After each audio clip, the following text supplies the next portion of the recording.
মাথা খারাপ হয়ে গেছিল স্যার। ভাবতেও পারিনি যে ফলের মধ্যে বিপদ লুকিয়ে থাকতে পারে। স্যার, এই কাজটা নিশ্চয়ই ওদেরই, যারা ডক্টর সালুকেকে কিডন্যাপ করে রেখেছে। হ্যাঁ শ্রেয়া, ওরা আমাদের উপর নজর রেখেছে। তাহলে তোরা এটাও দেখেছে যে আমরা বেঁচে গেছি। ওরা আমাদেরকে মারার জন্য ফের চেষ্টা করবে স্যার। নিজেদেরকে বাঁচানোর জন্য আমাদের কাছে কোনো অস্ত্রও নেই। আছে তো, তোলো এই লাঠিগুলো, তোলো।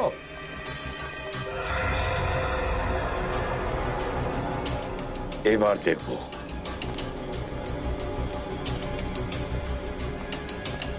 চলো সাবধানে। ফ্রেডরিক, একটা কথা আমাকে বলবে? হ্যাঁ, সিআইডি ট্রেনিং এ শেখানো হয়েছিল না যে জঙ্গলে এরকম পরিস্থিতিতে বললে কি করতে হয়, কি খেয়ে বাঁচতে হয়? হ্যাঁ স্যার। তাহলে যদি খিদে পায় তাহলে জংলি পাতা এগুলো খেতে পারো তুমি। Thank you sir. স্যার আপনি একটু খান না। না ফ্রেডি, আমার চিন্তা করো না। এখন তোমার খুব জোর খিদে পেয়েছে, তুমি খাও। দেখো দেখো, একটু আশেপাশে দেখো, দেখো কোনো পায়ের ছাপ থাকতে পারে। হ্যাঁ,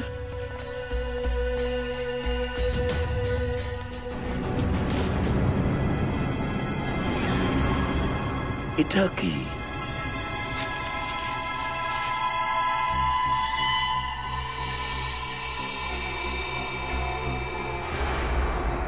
এটা তো গুলির সেল।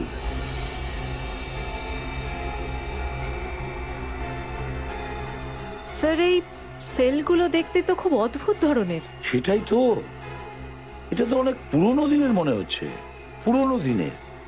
স্যার, এত পুরনো একটা শেল এখানে এলো কি করে? মেনে নিলাম যে ওই সময়ের লোক এখানে এসেছিল, তাহলে এই দ্বীপে শিকার হরির নাম ম্যাপে নেই কেন? ম্যাপে নেই কেন? এক মিনিট, আমি দেখছি কম্পাসটা চলছে কিনা। না, এখনো চলছে না এই কম্পাসটা। এই দেখো, আরো অনেক সেল আছে। না, ধরো এটা, দেখতে হবে, দেখতে হবে সামনে আরো কিছু পড়ে আছে কিনা। আর এই সেল দেখে আমরা কত দূর যেতে পারি। এসো এদিকে, খেয়াল রেখো কোনো চিহ্ন দেখতে পাও কিনা।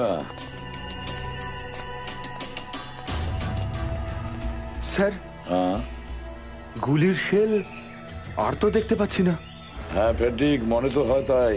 সেল তো আর খুঁজে পাচ্ছি না, তবু আগে গিয়ে দেখি, কিছু না কিছু তো নিশ্চয়ই পাওয়া যাবে, তাই তো আমার মনে হয়। সাবধানে, হ্যাঁ, দেখে শুনে এসো। স্যার, হ্যাঁ, এই দেখুন স্যার,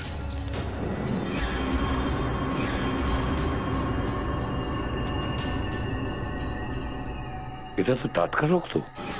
স্যার, এই রক্ত আবার আমাদের টিমের কোনো অফিসারেরই নয় তো? দেখো ফ্রেডরিক, আমার মনে হচ্ছে না। ওরা এত বোকা নয় যে একজন অফিসারকে ওরা অ্যাটাক করবে। চলো গিয়ে দেখি। এই দেখো, এখানেও পড়ে আছে আরো একটা। এই দেখো, চলো এগিয়ে গিয়ে দেখি।